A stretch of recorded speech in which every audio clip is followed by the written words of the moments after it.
Здравейте, казвам се Константин. И днес ще показвам неврокопско хоро, което се състои от 3 фигури. Това означава, че има 3 части на хорото, да повтарят от първо до второ до трета и след това пак първо. Не е на много високо ниво, обаче е малко по-трудничко заради трите фигури, за може би хора, които още почват с хората. Иначе самите фигури една по една са си горе-долу лесни, нямат някакви много сложни стъпки. Започваме.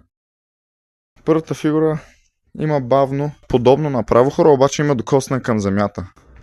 Значи показвам с гръб 3 и раз, два, три, 4, раз, два, три, 4.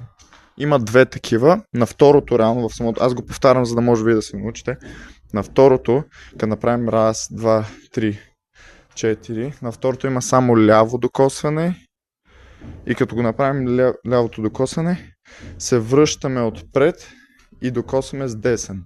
Повтарям това движение още два пъти и към следващото. 3 и раз, два, три, 4. Раз, два, три, 4. Белязвам пак. Аз ще ги направя трите фигури една по една и след това ще ги събера. Когато ги събера, ще видите, че няма две, а е само едно. Раз, два, три, 4. И като тръгнем за второто, раз, два, три, връщаме и докосваме с десен. След това от този десен почва второто движение, което е Броенето ми е малко измислено, просто го правя за да отбележа различните стъпки. Не е на такива такти или каквото и да е, аз просто си ги измислям, за да разделят трите стъпки. Защото първата е основна с този. Ляв излиза малко отстрани, това го трябва да се отбележи. Ляв излиза малко отстрани, като докосне на него тежестта, на задния тежестта. 3 и раз, два, три. Десен свободен, 3 и раз, два, три. Пак. 10 свободен. Раз, два, три. Това е с лице към хорото. Аз го правя настрани, за да видите разликата в тия. Иначе е с лице към центъра на хорото. Добре. Още един път малко по-бързко. 3 и раз, два, три. Аз се повтаря просто пружинирането, мисля, че 6 пъти. На седмия само с преден, само на преден тежестта. И след това има връщане, за да се включи към трета фигура. Добре, значи го повтарям. 3 и раз, два, три. 2 и се повтаря тия 3. 2, 3 и се връщаме и тръгваш за трета фигура. 3. Тук също важно, аз това движение, раз, два, има малко навеждане. Навеждане, все едно гледаш земята. След последно, значи той е раз, два, три, два, три, два, три и се връщаме. И на този десен свободен, това е според мен най-яката част на хорото. Не е много сложна, просто е яка, защото тук музиката няма вокали.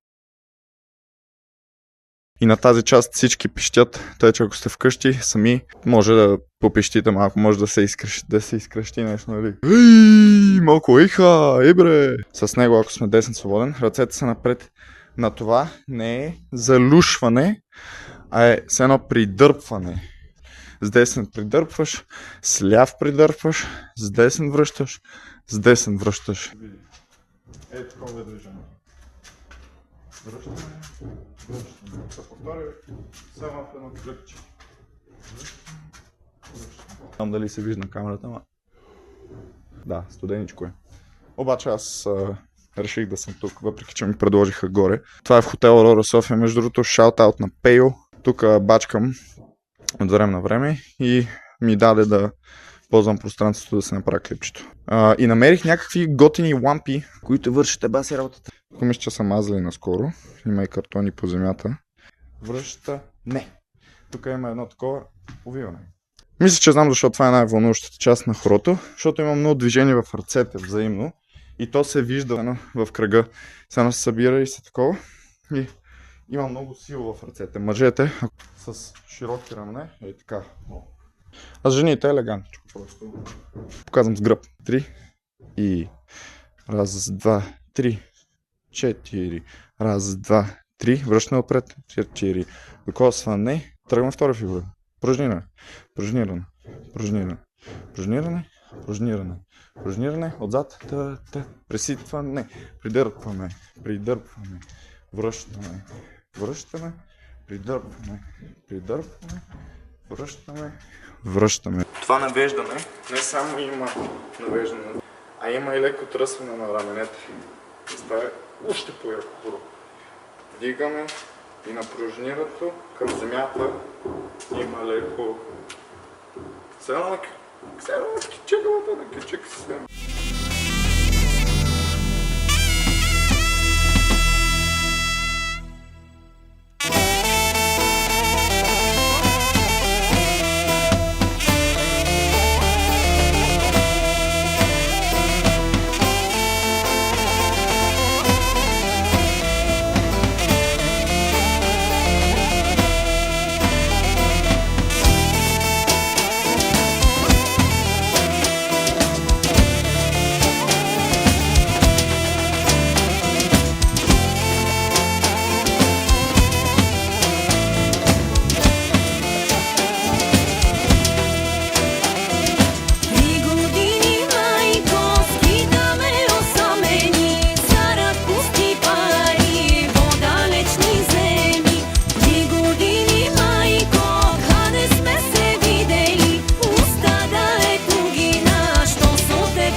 Ами, общо взето това беше. Надявам се да ви хареса хорото. Имам планове да правя още много клипчета, тъй че няма да е само това, ако ви е харесал. Благодаря, че гледахте. За мен това е страст. За някои хора, които гледат това клипче, може и просто се опитат да го научат за сватбата. И това е разбираемо, това е окей. Благодаря иначе, че сте гледали. Мерси.